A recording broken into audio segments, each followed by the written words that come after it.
سلام. اومدم یه تئوری راجع به بوب اسفنجی بهتون بگم و برم. تو همه دنیا به ما گفتن که یه شهر گم شده پیشرفته وجود داشته به نام آتلانتیس که به خاطر طمع مردمونش در زیر آب رفته.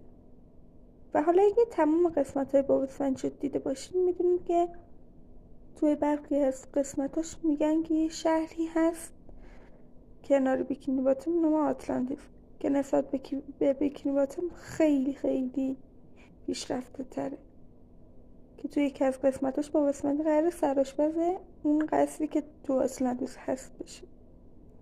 حالا یه تئوری اینجا میمونه، آیا اون شهری که بوب اسفنجی ازش حرف میزنه همون آتلانتیس گم شده است؟